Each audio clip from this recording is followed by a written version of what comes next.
Hi there. This is just a quick video companion piece to an article I've just written. Now, this is more of a holdall to a number of questions which we've had recently.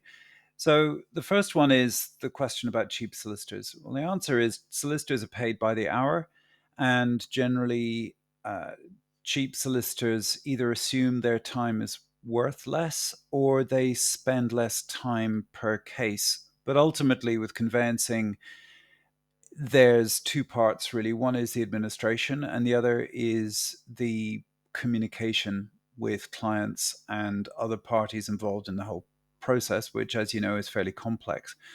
So, therefore, if you pay a little bit more for a recommended solicitor who's communicative, that's a whole lot more valuable than having a cheap solicitor who just goes silent on you. And once you're in the conveyancing process with a given solicitor, of course, it's very difficult to back out. And therefore, picking a good solicitor at the beginning is really important. My tip: ask the selling agent if they recommend any solicitors, because it's in their interests to get the deal through quickly.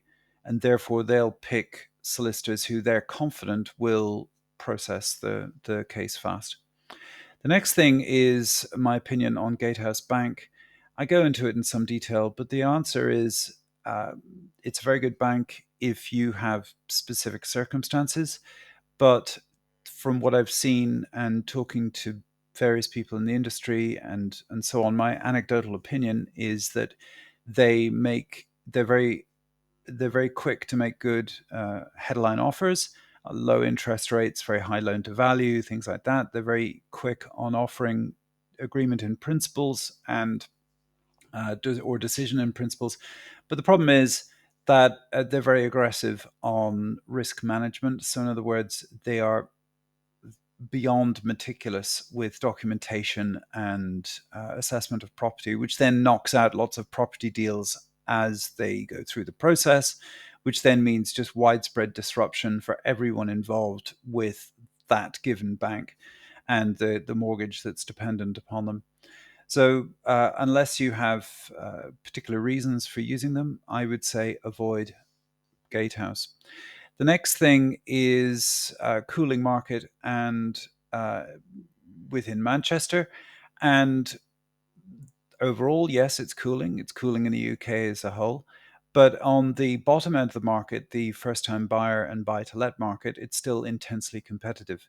Manchester, especially so, because there are a large number of Hong Kong buyers now getting into Manchester. And you combine that with first time buyers who still are in the market and have government support and savings from COVID because they haven't done anything for a year, basically.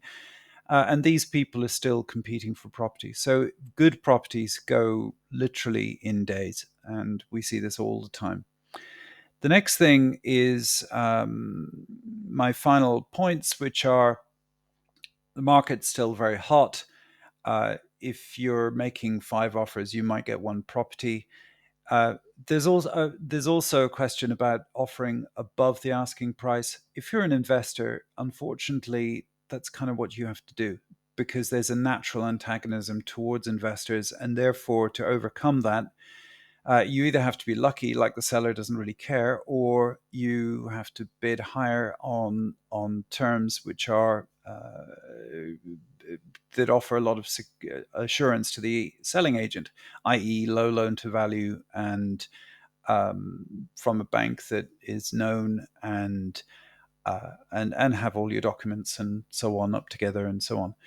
Uh, and I guess finally, get a good solicitor. All right, then. Thank you very much, and I hope that was helpful.